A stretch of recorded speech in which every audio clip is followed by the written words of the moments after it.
I love it. All right. So who is Carmelo Garcia?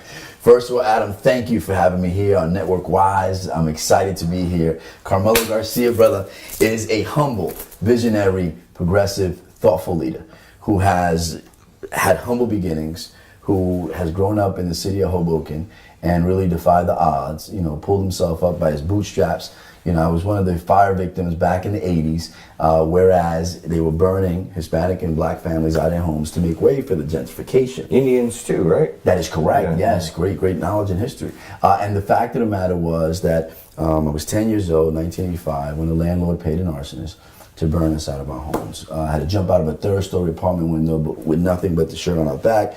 I remember in the early hours waking up to black smoke filled the air, and then just back in the days, you really had no fire escapes. You just broke the window and you had to launch, right? And it was just a leap of faith. And fortunately, we got injured, but there was no casualties to us, although there was a casualty in the building at 58 Monroe Street, and it was a sad time. We were homeless. Thank you to St. Joseph's Church, which was a big help to us back then. And from then on, we were able to successfully move into public housing, the Hoboken Housing Authority, which I attribute to giving me the character, the grit, that toughness that I had to earn, because it was tough growing up back then. Can't even imagine. It was unbelievable. And I know that you're well aware of a great documentary, Delivered Vacant, which is something that hopefully you can talk about a little later in your interpretation and what you thought of it. Gotcha. Yeah, I saw that almost 20 years ago when I first moved here. But it's in the Hoboken Historical Society. Amazing documentary. It was done by actually a woman that lives across from my building.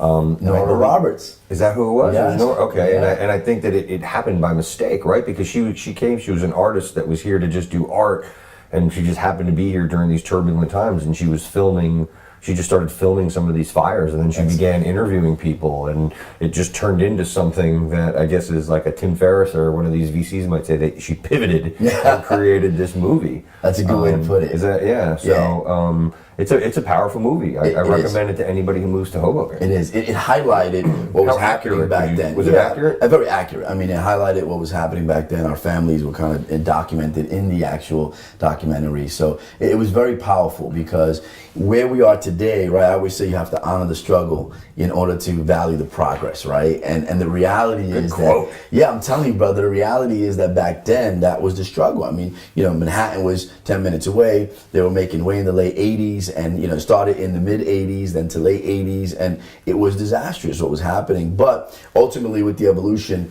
of what has happened in Hoboken, which is one of the most amazing cities in the world, right, I was able to be a part of that, because when I was growing up in the Hoboken Housing Authority, in my mind, even though I was rebellious, because I had lost my dad to incarceration, unfortunately, because he was the patriarch of the family, and he could no longer, withstand and kind of leading the family after the homelessness situation, and he unfortunately got into drugs, and from there led to incarceration. So a lot of my growing up was just my mom working 2 jobs, and we were latchkey kids, my brother and I, but we were able to, pull ourselves up by the bootstraps, and recognizing that hard work and education would be the key to our success, right? Even though we were still out, in the streets, hustling, doing the things to survive, because it was like a jungle. It was survival of the fittest.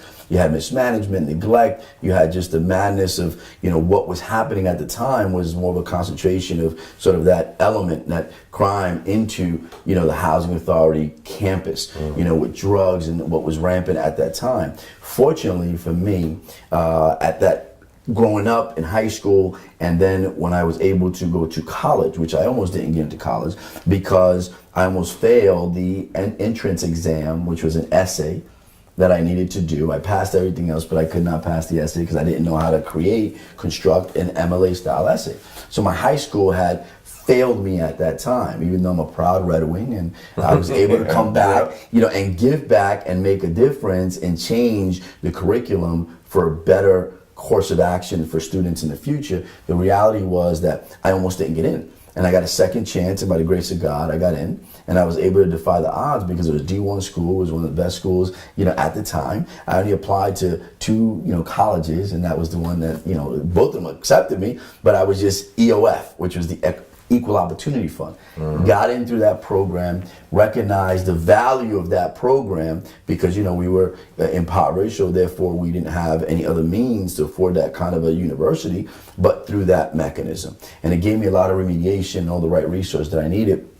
And for me, I'll tell you, it was the best thing that could have ever happened to me in my life because Seton Hall was a family, a community that really believed in your potential. And from there, I realized, oh my God, what my mom had been telling me all along was so accurate in that if I got this education, pulled off this degree, no matter where I wanted to go, sky's the limit.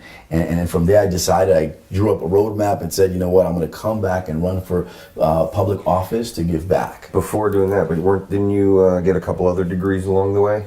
I did, my brother, I did. I was very fortunate, right, to go and be accepted to Stevens Institute of Technology to get a dual graduate degree in management, information systems engineering. And then I went to Harvard. I got selected out of 750 applicants. 50 of us were selected to do a community development and public policy program, which I did and completed and got a degree there. And I got a certification from Rutgers University, Cornell University in leadership. And so I've always been big on leadership development, self-development. I love being able to inspire, influence, and impact others with what I have learned, sort of the how to become the leader, and the mantra that I always apply is I can, I will, watch me. So when folks say, brother, when somebody says to you, man, you can't do that, which I got a lot of that. I got a lot of that growing up, man. You can't do that, Carmelo. And I was like, I can, I will, watch me. I can, I will, watch me. I can, I will, watch me. That's great. So I love when people say, you can't do that, because to me that's a motivation also. And I think, well, you can't do it. I can do it. You can't do that. Yeah. So that's, to me, opportunity. It is. And you take that, because they're undermining you, they're underestimating you, and you apply that, right? It's fuel, not just for the soul, but it's a motivational driver that says, I'm going to prove to you that I'm putting my mind to it, I'm disciplined, and I'm determined to get it done. And I did. I was fortunate that when I graduated Seton Hall University and I went to these higher eds to get these masters, I was also in the private sector. I went ahead and became a banker, mortgage banker, and then I was a senior loan officer, and from a senior loan officer to assistant vice president. I was a superstar rising up the ladder because I just wanted to, capitalize and monetize, and then I wanted to give back. My whole purpose was always about how do I be more charitable, make more of an income, build wealth, and then be charitable. And so from then on, I realized in the private sector, man, it was amazing. I mean, I was doing great things, and I was a leader, and I was just taking my team to heights that they were unprecedented. But you get burnt out, right? Because it's sales, you're in the hustle and bustle, you got people underneath you who, you got all these personalities, and before you know it, you got P&Ls, right? Profit and losses, and it's all volume-based, dude, and it's nothing about, substance that you feel. Although when I got into it to help people achieve the American dream of home ownership. And then I realized it was all just profit-based, P&L, and the corporate America mentality for me. I could not at that time grasp with the fact that, we were looking at underwater mortgages.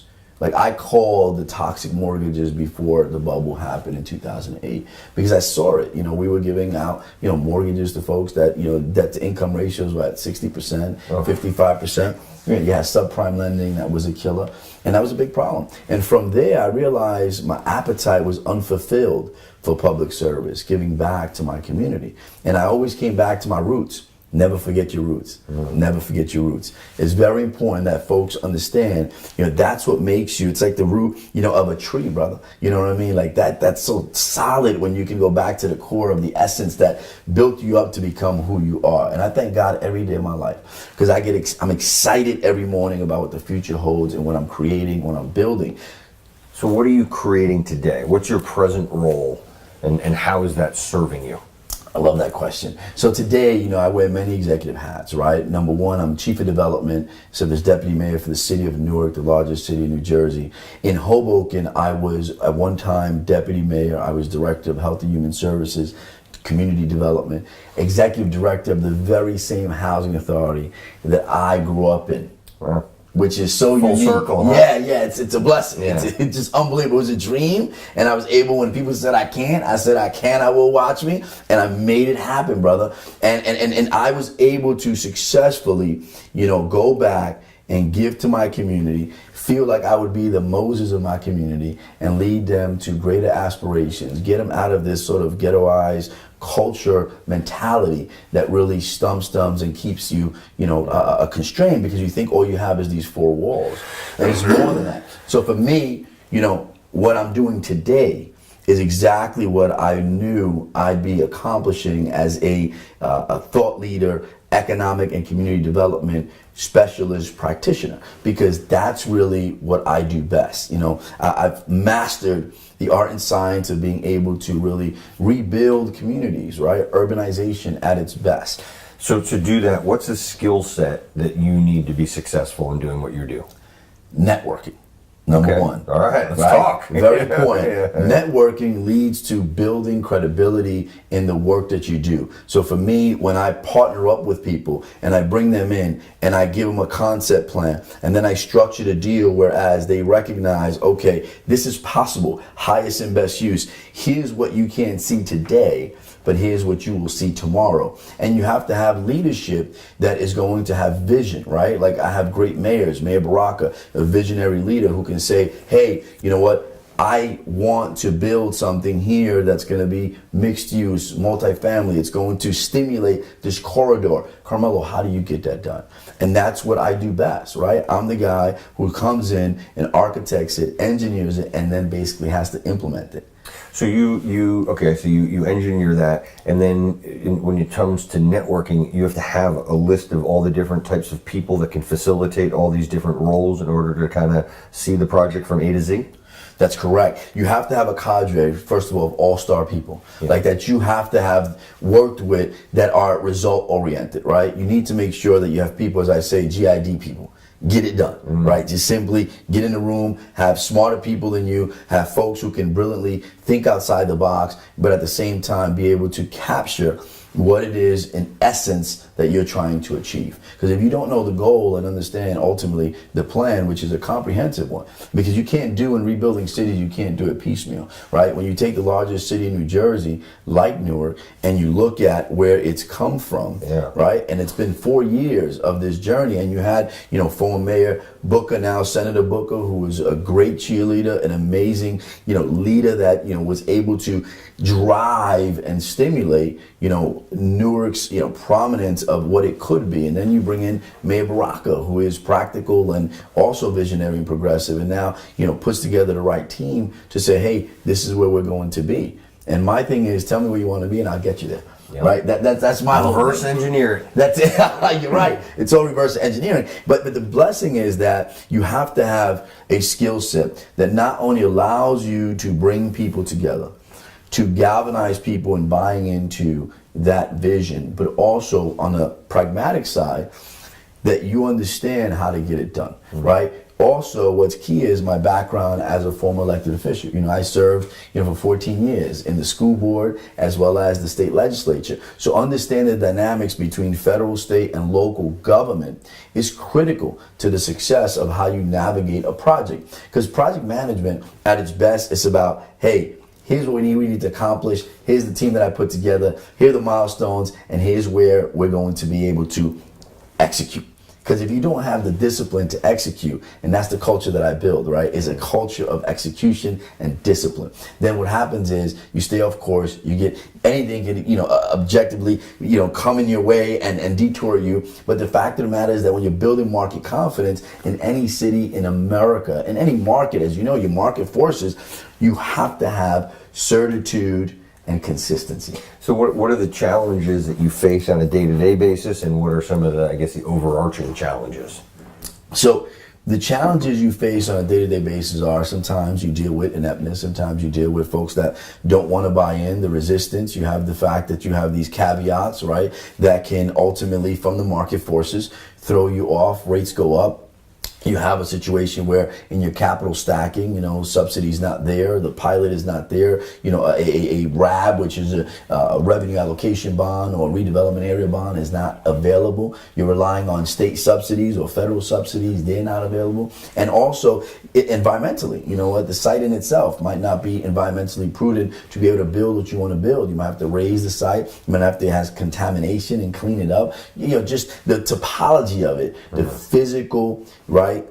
Content of that structure, and how does it stimulate like an anchor? How does it anchor in and then thread all the other pieces together to stimulate that revitalization? That's urbanization at its best. And not many people understand that you have all the right ingredients and you put that recipe together, brother, as a master chef, and what you can create is just incredible. Nice. So, I mean, I've seen Newark transform for, my God, it's been amazing. What are some of the biggest accomplishments that you guys are most proud of today? Well, we have an amazing pipeline right now, $4.4 billion in it right now. Currently, real time, right? We have the Haynes Project, which is one of the most adaptive reuse national model projects of its time. The Urban Land Institute has acknowledged that. You have Teachers Village, which is another pretty cool, sexy project that was dedicated for teachers that's 100% occupied, right, on Broad Street. Then you have Shack Tower, which, Shaquille O'Neal is a partner in that project with Borai Development, which is another amazing 23-story tower. You have basically One Theater Square, which is right across from NJ Pack. I mean, Newark has all these natural assets, right? Yeah. Prudential Arena. Great history. Oh, amazing history, right? But you have Prudential Arena. You have New Jersey Performing Arts Center. You have the Newark Museum. You have 18 minutes access to Manhattan. You can't beat that. Mm-hmm. You got rail and water. We have an open space park. We hired the renowned landscape architect, James Corner, who did the High Line in New York City. He's doing the Riverfront Park in Newark. Awesome. We got Mulberry Commons, which is a 3-acre world-class signature park that's going to be right across from the Prudential Arena. So in the future, when your family goes to watch some entertainment at Prudential Arena, you'll be able to walk across Mulberry Commons, enjoy all the amenities there, and then go to the river, walk that 3-mile-long river, and then come back to Penn Station, go to Ironbound Community, eat over there, some great Ironbound food. I know you've been there, brother. I know you've had some of that amazing barbecue chicken or that incredible ranzino, at one of the amazing Forno Spanish tavern, restaurants that we have there. I mean, so we have a great collective. Red Bulls. That's right next in Harrison. Right in neighboring city. Oh, so that's not. No, one in neighboring city. Then you got Marcus BP's right in the Haynes building, which is the Red Rooster. Mm-hmm. The renowned chef behind the Red Rooster, who's come to Newark with Marcus BP's, which is amazing. One of the best cornbread you have. So how did all of this? What was the catalyst behind this? Is there a person? Is there a movement? What spawned that? That's a great question, brother. It's a movement. I think I always believe in. Victor said once. He said.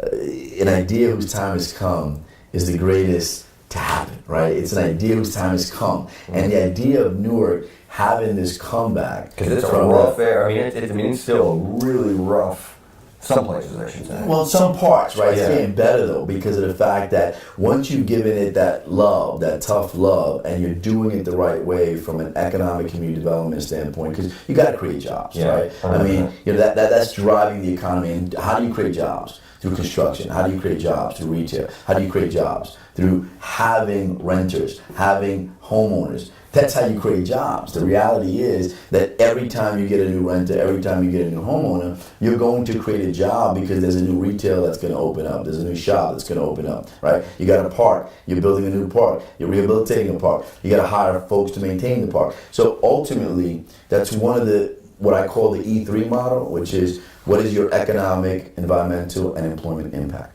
That's equitable growth at its best. So when we speak today, yesterday was the 50-year anniversary of the Fair Housing Act, where Dr. King visited Newark 50 years ago when he was championing the Fair Housing Act. So how fitting this interview where we're talking about, right, equitable growth and how do you sustain when you've now kicked it off, this catalyst that you speak of, you've kicked it off and you're catalyzing this particular movement, how do you sustain it? And that's the key, right? And that's what we're focused on because it's a comprehensive plan. It can't just be the core of the downtown. It has to be all of the other neighborhoods that are benefiting from it. All ships must rise when you have the right investment, not just in the core, but across the board. So that's really how you make that happen. And then in terms of getting back to you, and you talked about networking and the importance of relationships. How have you built these relationships throughout the years? What are you doing? How do you, I know how our dynamic is, but I'm curious to know, you are a positive force of nature.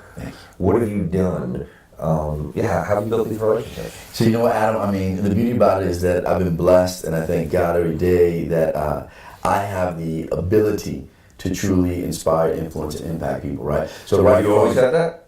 I think since I was a young person, I saw it, right? But I just didn't understand it. I didn't come to that maturity of running with it and utilizing it as a powerful force to make a difference until I was able to run for public office, So that was very helpful to me because I live to love.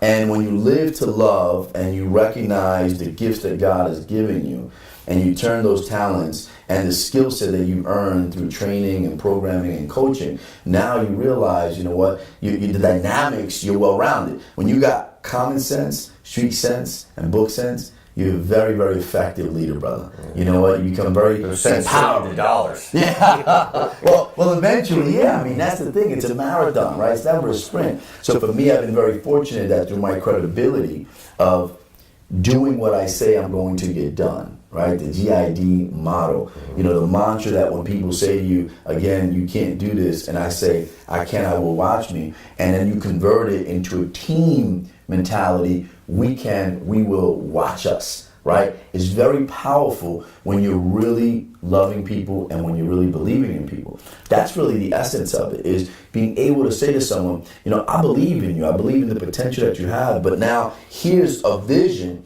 that we can all, right, our legacy, we can all put our arms around it and we can drive it together, because no one person, as much as you can champion something, as much as you're the driver, as much as you're the leader, at the end of the day, you can't do it unless you have a team. So my relationships that I've developed have been about credibility, right? Results-oriented, mission-based, impactful, and purposeful. And a lot of them realize that I don't BS you. I'm gonna be honest, man. You know what? I'm gonna be very direct. You may not like it, the way the fact that that's the answer, but you're gonna respect that it's the truth. And you're going to respect that that's all that I can deliver on. So a lot of people, I think, I would say everyone in my network that has embraced and worked with me for the last 20 years that I've been involved, understands that when what you see is what you're going to get, right? When Carmelo says he's going to knock this out, he's going to get this done, it's execution at its best. So I always believe that if you're driven, you're determined, and you're disciplined, brother, you'll have diligence in your favor.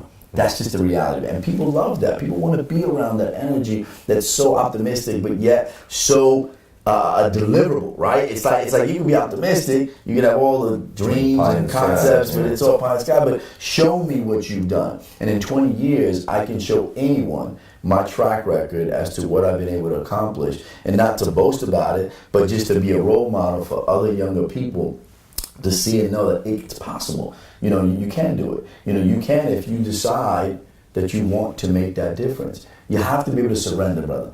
First, you got to surrender to God and know that, He's gifted you. It's His plan. We may always try to plan, and I'm going to be very spiritual with it, but it's Him who sets the course and lays out the steps. We just take the action, right? And I used to think it was all me, right? As a young guy, you're thinking, like when you're on the hardwood, and you're thinking, right? Sometimes it's all you, brother, but you realize, right, it's the other teammates who are giving you that fuel, that, energy to get you to score better, or to basically drive better, or to rebound stronger. And I always say that there is a powerful force out there that always has my back. So I recognize that. And for me, that's what makes all the difference. So what do you look for in the relationships with the people that you connect with?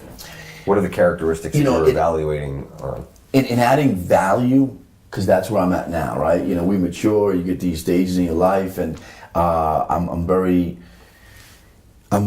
much focused on adding value to others and others adding value to me, whereas we're growing on a social impacting front. We're growing because we know that as we become more successful and we generate more wealth, that we're going to give back more charitable wise, right? We're going to be more in charity with what we do, and we're going to be in line with making this world a better place. I mean, if you look at it today, a lot of these successful companies, what are they adopting now? Right? Tom's is one great example. The CEO, what does he adopt? The fact that, he was one of the first guys to come out with saying, you buy a pair of Tom's and I'm going to donate one. Yeah, that's an awesome, right? It's an awesome story. Yeah. When you think about that, brother, and these other great leaders who've now adopted that model, it's powerful. And I've always seen it as that. I've always done it at my level, local level, right?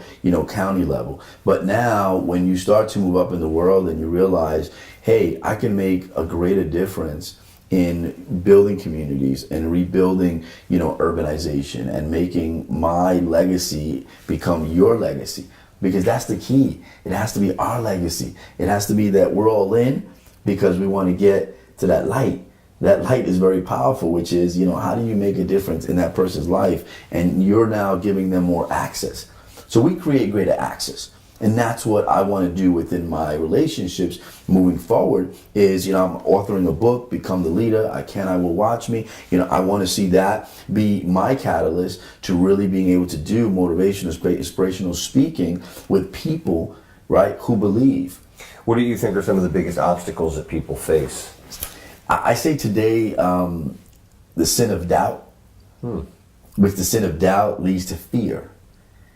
And one of my acronyms that I created, that fear for me, I reversed it to become fearless. And that's that it's faith. The first F represents faith. You gotta believe, you gotta know that you are built and born for something greater, right? Like I know I'm engineered to succeed, and it's not to be boastful, it's just to be real on what I know within myself and what I can do for others, right? So the E represents the energy. Like, the power plant doesn't just generate its own energy, brother. You know that. The power plant, got to be put to work, It's not just power, it happens. No, man. And then, the A is action. You got to be actionable, right? You got to take the actionable steps, and then the R represents resolve. You got to have the resolve and the resiliency. And no matter what happens, yeah, you're going to fall down. Yeah, you're going to fail, but you get back up. Like Les Brown says, if you look up, get up. You know what I mean? But you got to be hungry. I think people face this sense of facade through social media because everybody always is sort of envious. I want to be like this one. I want to do this. I want to, the social media makes people stop really believing that they too can because they see so many other folks already in these upper echelons of what they're doing, and they don't realize that in essence, it all starts within you first. You got to be hungry. What do you see as a common thread amongst some of the most successful people that you come across? Because you're dealing with everything, right? Yeah, you've dealt with everything from, like you said, the housing project, all the way to CEOs and billionaires. So what would you say is a common thread amongst the most successful people? And I'm not defining success as being wealthy. I'm defining success as living a life by design, not by default. So I would say number one is that they're living a fulfilled life. Okay. Where they recognize that it's come full circle for them. They've reached this upper echelon of success, and they're looking at what else can I do to be impactful socially, right? A lot of them, I find that they're looking still for their purpose, right? So that's what keeps them fueled to want to keep, working harder, right? It's like, what's my purpose? And once they find their purpose, consistency in their purposes. But here's what I love most. And a lot of them, and I'm talking about CEOs, billionaires, multimillionaires, guys who are leading amazing corporations today that we speak with. We got 50 Fortune 500 companies in Newark, right? And I get the opportunity to connect with them, right? When we had the Amazon, why people didn't recognize that Amazon, we were disappointed. I thought for sure Amazon was going to Newark. I'm blown away by New York. We were disappointed, brother, but at the end of the day, it was a validation for Newark, right? I tell people Newark is trending. Yeah, absolutely. It was a validation that Newark was soaring now. It's come back and it's soaring. It's not just trying to get there, it's now soaring. So to us, that was great, and we worked hard. We had amazing people, the mayor, and Aisha and everybody who was involved in that. It was a public-private partnership that was modeled unbelievably after something that was so unique that we were the underdog. People didn't suspect us. You know what? You didn't suspect us to be there, but we got there. It was a validation. So what I see in my experiences and in my relationships with these individuals are three things. Number one is their desire to give back, right? I see that. Number two is that they have a skill set that is very much forthright, meaning they're honest, they're deliberate, they're very intentional. That's one thing I see, intentionality, which I love that, right? They're very intentional in their thought process, in their conversation, and the realness of it. The realness of it. That's when I say realness, I mean the genuine, authentic self of like just letting your cards on the table. Showing me in particular, where do you want to go? And that's where I'm at right now. I mean, the guys that I am engaged with in my sandbox, it's a blessed sandbox that I get to really work with some of the most amazing people, in the metro area, in this country. And I go through to international affairs, right? I'm on demand. I get called out to speak about economic community development internationally, Africa, Asia. We went to China, next in February, I'll be in Johannesburg, South Africa, speaking about what we've done and what we can do. So in the academics of it, you start to kind of shape the subject matter expertise that people want to hear. Rather than white paper, they want to hear about how did you do it, and I think that's explosive. And that's what now I find in these other leaders that I'm working with and these CEOs, that they want to share their story. And then how did you, throughout the course of building and getting in front of all of these people, what did you do to earn credibility with them? What is it, how did you, walk me through maybe an example of a relationship that you've developed with someone who's major, that you've gotten them to buy in, or maybe even if they weren't into the mission, you've gotten them into your mission. Walk me through the relationship of, you don't even have to name a name, but give me an example of someone that you approached. How did you establish rapport with them? How did you build the relationship? And then how did you get them to buy into the vision that you were? That's a great question. Yeah, great question. It's a long one. No, but it's a great one. It's very, very powerful in the sense that I was very fortunate, right, to create this Why Newark presentation. So when people would say to me, why Newark, by the time I got done with the presentation, they would say, why not Newark? Right? Right? It's like, okay, Carmelo, you got me. How did you get them to the presentation first? Great question. You're on fire right now, Adam. All right. So how I got them is on a pitch, man. On a pitch based on a track record through my relationships, right? So through my relationships within my network, I made a pitch. And the folks who were introducing me, the people that were bringing me to the table, had the credibility to say, this is my guy. If you know anything about him, he's a man of character, he's a man of vision, he's a man who gets things done. I need you to listen to what he's sharing. So your relationships that you built over time, you created this trust within them. As a result of the trust and the passion of who you are, those people felt comfortable enough to put you in front of the right people that gave you the opportunity to give your pitch. Correct. Okay, sorry. So now we're at your pitch. No, that's it, brother. Yeah. I mean, because they knew you have the pedigree already, right? The pedigree is one thing. Getting results is another thing.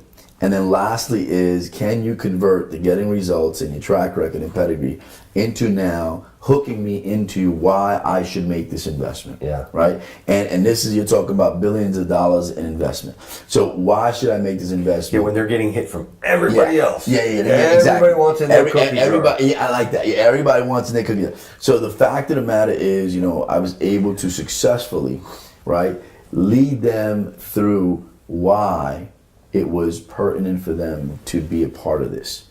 Like, if you want to become the leader amongst leaders, you got to be able to take the dive. You got to be able to believe in that person. I believe everything in life happens for a reason. So you got to be able to believe in that person who can say to you, look, here's what we've done. Here's what I've been a part of. Here's what I've been able to accomplish. Here's what our team is. Here's my leader. Here's where we're going. You have a shot right now in front of you that you can say, I'm in or I'm out. You can become, the Jeff Bezos of the world, right? And be a part of something amazing, or you can become the guy who regrets that I didn't buy in, to that Tesla opportunity when I was given the opportunity. Or I like the old one about when Blockbuster and Netflix, right? When Netflix was coming on the scene, and Blockbuster was still, people believed that Blockbuster was still hanging there, and there were opportunities that folks, not to mention, got to be a part of Netflix, and they passed on it, and then all of a sudden, boom, Blockbuster's is gone, Netflix is blown up, right? So the bottom line is, in life, I've learned, listen, life is a test. Life to me is a trust. But ultimately, we have temporary assignments in this world, and we must show what did we do in our time gracefully and blessedly to really make a difference. What did we do? And many people will leave this place, not showing much of what they were able to do to make this world a better place. How frustrating is that for you? It's very frustrating because I'm a believer that there's so much potential you have, there's so much potential they have, and so when you think about it, you're like, wait a minute, how come you kind of cutting yourself short? Like, sky's not the limit. Like, why are you setting limits to where you can go with it? Giving your stature here, right? It's like in sports, you made the All-Star, okay, great. I want you to be an MVP, right? Take the team to the championship. I'm a champion. I'm going to take the team to the championship, and I want the ball. Give me the ball. I want to take that shot. Yeah. Put the pressure on my back. Let me be the MJ of the moment or the Kobe of the moment. I want to take it, right? And that's the reality of it, man. A lot of folks, shy away because of doubt. Right? The doubt that leads to fear, and what's the greatest paralysis, man, is fear. False expectations about reality. Ooh. Yeah, that's a good one. Yeah, I'm telling you, man. So why do you think people are, because there's, so a lot of times, my whole thing is, networking, don't just NetWorkWise, and how do you do it? And I'm not going to get on my soapbox here, but a lot of... But, I'd love to hear some of it. Well, we could do that, but I know we're under the gun with time, but a lot of times people are afraid of rejection. That's why they're afraid to approach people. And there's a whole laundry list of fears that people have. And that's one of the things that I try to do is try to just, you're no different, by going up to somebody and introducing yourself. And if they reject you, you're no different than if you didn't. But at least now you know that you've approached them, you've tried, and then again, it can become like a numbers game, almost like dating. Yeah. But do you think you'd want to speed dating? Because that leads you, no, yes, no. Yeah. So why do you think, what would you say are some of the fears that people have? What are these doubts that they have? Why? Is it fear? Is it laziness? Is it, I don't know. I think in today's society, brother, I always love to use the movie Pursuit of Happiness with Will Smith, right? Where he's out there selling, these machines, and, no one wants to buy them anymore. It's a good movie. Yeah, it's a great movie, right? And I love it because the fact of the matter is people today need to be more connected with that belief that there's more to them than where they are right now. There's more to where you are today that God has gifted you, that there's a purpose, that the universe is giving you a purpose to achieve more and be more. And I think that they're paralyzed because, if you can't, think about this, if your dream doesn't scare you, then it's not worth pursuing, right? Yep. So people get scared by the thought of success. People get scared, right? And so you can either be average, which is fine, that's great, or you could be above average and be elite, supreme in what your pursuit is, right? You could take something ordinary, make it extraordinary. I believe in that. So for me, I think a lot of people today are constrained by the fact that it's not laziness. To the extent that exists, right? The thought of like, oh God, you know what? I'm not as motivated. I love what's her name says when you wake up every morning, you should just launch out of bed for and I do this 5, 4, 3, 2, 1. Mel Robbins 5, 4, 3, 2, 1. I'm up, right? Even when I'm like tired and I've put in literally 16 hours the night before, right? And I know, right? I'm tired, but I have a routine, right? I get up, cold shower, push-ups, 100, boom, I'm out, right? Because I'm excited. Let's back up into that routine, because I love routines, and those are great habits, because you don't control your future, you control your habits, and your habits control your future. That's right. So and the cold shower, are you a Wim Hof guy? Are you familiar with Wim Hof? Yes, I am, brother. Is that what you do? Yeah. No, I just know it works, right? Like, honestly, right? I know Wim does it, Tony does it, Robbins and stuff, but I just know it works for me, and it's always helped me, you know what I mean? Like, I just jump right in and boom, and you get shocked. Well, that's real, man. And it's real. Yeah. And then you go into, you do your 100 push-ups and you're good, man. And I do breath scaling. Many people should try breath scaling. Brendan Bouchard, taught me this when I was in California. I went to his, high performance academy, and Brendan Bouchard, I love him, great dude who is doing big things and game changing. And the fact of the matter is, he has the book Habits for High Performers, and he taught me breath scaling, which is you stand up. You know what? If we could do it here, I mean, the camera won't catch us, but you stand up and you on your tippy toes, you bop up and down and take 10 deep breaths. And it's like this natural dose of energy that fuels you no matter what time of the day it's that you're dealing with this drogginess. But for me, habits, you laid it out best. Habits is everything. Like when you program yourself to succeed, where you're a champion and no matter what you're facing, you have no choice because others are dependent upon you to lead them and to show them your greatness, right? I always believed I'm endowed with the seeds of greatness, not at an early age, but as I began to see the evolution of like where my path was going and where God was placing me as part of his plan, and for my children, for the sake of knowing that my children need to see and mirror what it is that leads you to be successful. So what are some of the habits that you have? Cold showers, waking up every morning. Well, these are the things that people want to learn. You're the highly successful, motivating guy. So if people are listening to this, at least for myself, forget about anyone else. Selfishly, I want to know what some of your habits are that have put you in a position that you are in today. So we've got a morning routine habits. Do you have habits when it comes to like meeting somebody? Would you send them a thank you? Do you, I don't know. Tell me about some of those types of habits that you have. So one of the first things I have, right, I created this acronym. It's called SOS, right? So help, right? Yep. Everybody gets it. Universal SOS. Strategy, right? In everything that I'm going to approach for a breakthrough in your life, you should have a strategy. And then you should be obsessed with that strategy. And then that will create your narrative, which is story. So S for strategy, O for obsession, and the final S for story. So your next book should really be a book on acronyms. Yeah, really, I'm gonna do that. Yeah, you could make it a kid's book. It could be an adult book. Yeah, I'm telling you, brother, I got some great lots of pictures. I'm visualizing some pretty cool stuff. But SOS, like so, when you talk about habits, that's my habit when it comes to me finding a breakthrough. Right? When I'm thinking, pondering about, okay, how do I achieve this success? How do I solve this problem? Because I'm a problem solver. But there's a lot of other habits and outlets. You got to work out. You got to take care of yourself. You got to be healthy. You got to eat right. We go out, we socialize, have some glass of wine, right? Which red wine is still good for your heart. Yep. But you can't be excessive. You can't be gluttony.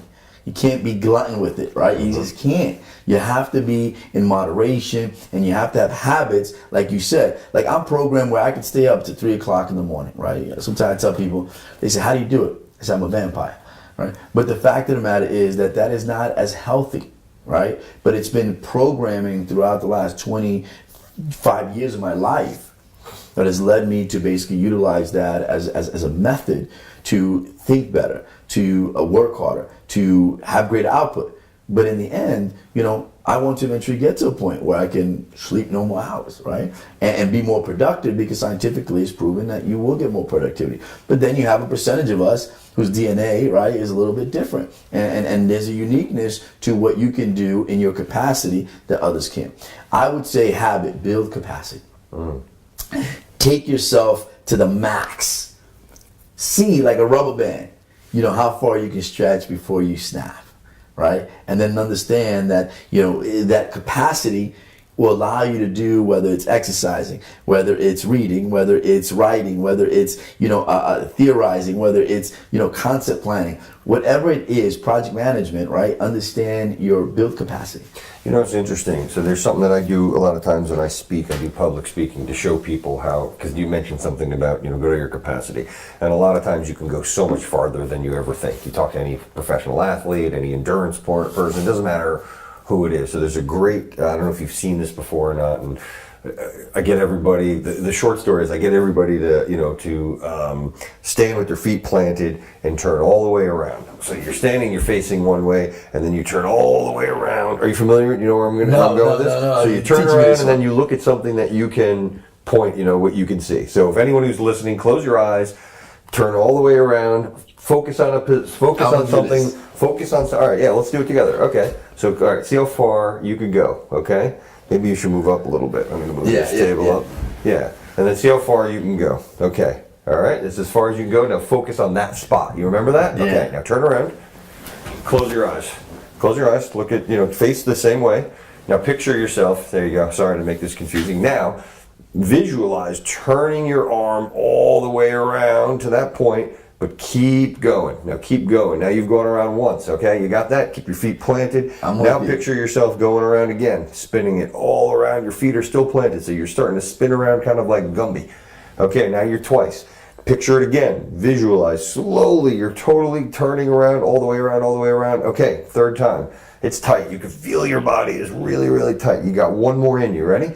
Spin it all the way around. Visualize that finger moving it. There it is. You've gone past the other spot. Now you're right where you are. Your body's extremely tight. Now mentally just let it go and watch your body unwind. Let it spin around until it like slaps back. All right? Now keep your eyes closed.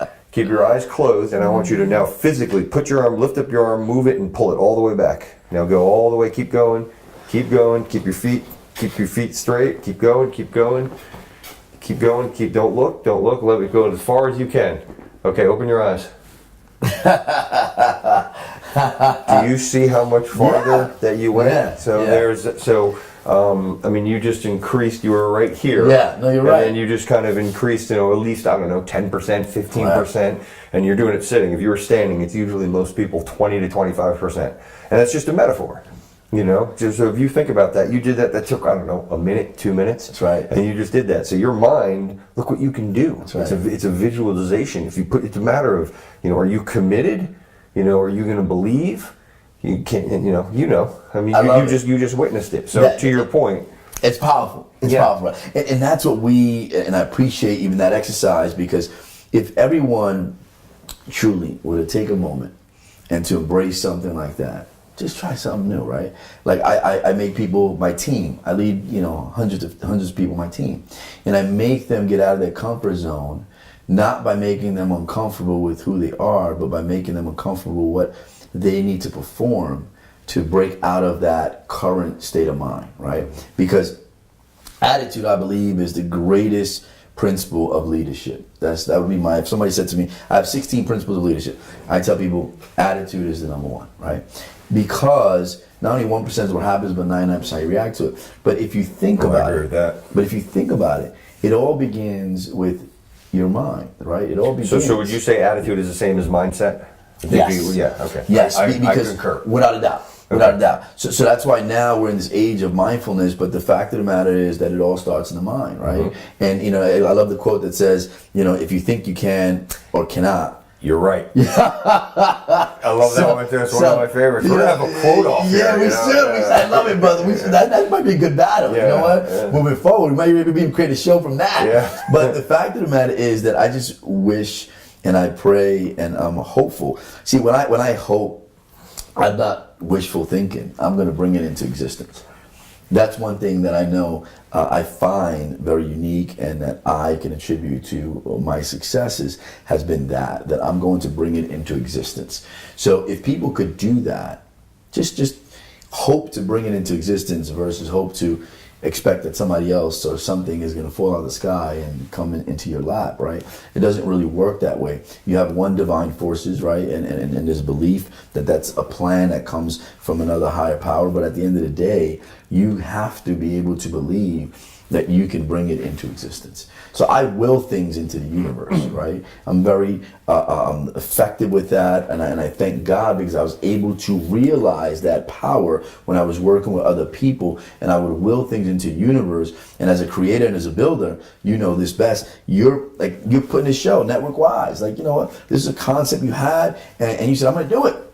Right? I will watch me have a show that is going to bring dynamic people on, that's going to talk about, the how-tos and really where you want to be in your life and how to just improve your way of living and being. Because there's a lot of people out there. The data shows a lot of people, right?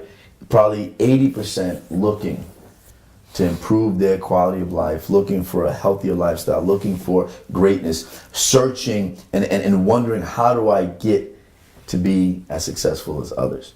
And that's why I say, become the leader. I will watch me. And lay out literally principles of, and stories of how do you do this in others that have successfully done it. Because we can't just simply think we're going to reinvent the wheel. We have our own gifts, we have our own story to share, and we have our own formulas. But at the end of the day, there are others that you have to credit. Like I love the fact John Maxwell, Brendan Burchard, Les Brown, these are individuals that are game changing. Oh yeah. You're talking about Tony Robbins. These are guys that no matter what you say, guess what? It's a big business, but it's a much needed business to get our society, to get our world to be a better place. Because when you think about it from a global perspective, man, you look at today what's happening. I mean, if it's not for us, then nothing is going to be accomplished in an impactful manner that is making a real difference, right? What the old quote, I love the one, if not for you, then who? I don't know, I never heard that one. Good. If not now, then why? That's what you always have to, and I tell people that. If not for you, then who? If not for now, then when? If not for us, then who will make a difference? Bang. The bottom line. And that's where we're at right now. And I'm just grateful to be a part of this, program, and to really be here with you, Adam, and to share all that insightfulness that we've just went over. And I appreciate you tremendously, brother, as I know you're doing big things, man, and I'm proud of you. Yeah, well, we got a lot to do. We got a lot to accomplish. Getting back to your point, about the fear and just getting people to be a little more proactive in their relationships and being comfortable and trying to help other people. And there'll be a really nice domino or butterfly effect of goodness. Of positivity. I know you've got to go. Before I let you go, something I got so many random questions that I never asked. I want you to just put your finger on any one of these. Just put your finger anywhere. Don't look, and just put your finger. I'm going to ask you just a random question. Man. All right, I'm going to go over here. Okay. I'm going to go over here, and I'm going to go here. Oh, good deal. All right, so now we got 3 questions. This is good. All right, ready? So, what's bad advice that has been given to you and/or that you often hear? What is the bad advice that has been given to me and or that I hear? That you often hear. So one thing I often hear is, right, if I knew then what I know now, right? Which I say to myself, I'm not going to get there. Yeah. I don't want to be that guy or that gal. I want to do what I believe in now and cherish and be able to apply from the experiences of others, the experiential practices of others has to be what I'm learning from already and applicable today, right? I don't want to be there if I knew then what I know now. The bad advice that's been given is, Carmelo, by all means necessary, find a way to get it done, right? And I don't believe in that because I think sometimes you jeopardize and you sacrifice your values, your family, your principles, and that's not kosher. Nice, that's a good one. All right, ready? So if shit hit the fan and you had to get a job today, what would you do? That's a great one. Yeah. What I'm pursuing, right, which is, my dream of becoming a motivational, inspirational, self-development thought leader and being able to just go out there, start my own blog, start my own show, start my own, write my book, which I'm finishing, and just do that. That'd be the job, man. If I had, at best, I'd be pursuing that, and if I needed to make instant money, right, I'd be going out and literally consulting, coaching. Gotcha. I love coaching people, so I'd be consulting and coaching people. Great. So I got one question before I go to the last question that you touched on. Who's your guy, I guess, or if there's someone that, do you have a go-to person if there's something that you usually need? And I know that I'm sure you have one for if there's someone in real estate or there's someone in politics or there's someone in business. I'm sure you've got that, but is there one person that's typically your go-to in terms of if you need something? Yes.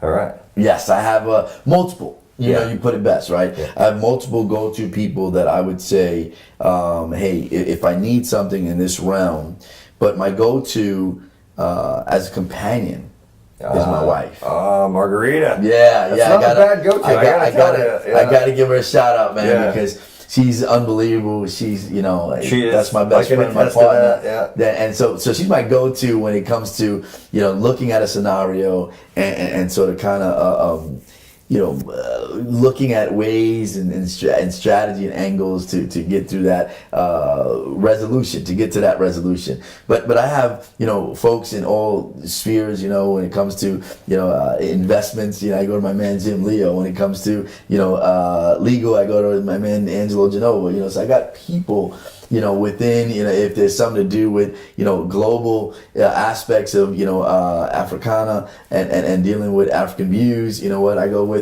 you know, my man Wally, you know, so there's people that I am blessed to have built within my network, the opportunity to reach out and say, hey, what do you think about this? What do you think about that? And what has that done for you? What has that, having those people at your fingertips, done for you? It's given me greater access to make a better choice, to be wiser in how I'm assessing that situation. You know what I mean? It really, you know, because you get to share, you kind of ponder on different dynamics of things that get you to that end result of saying, okay, and then you go with your gut. Right? I'm very intuitive, so I believe in you got to go with your gut. You know, you take all of the, you know, data, or you take all of the advice, and then you go with your gut. Yeah, good stuff. All right, my last question before I let you go, that you pointed to is, tell me one thing that's happened to you this week that made you laugh.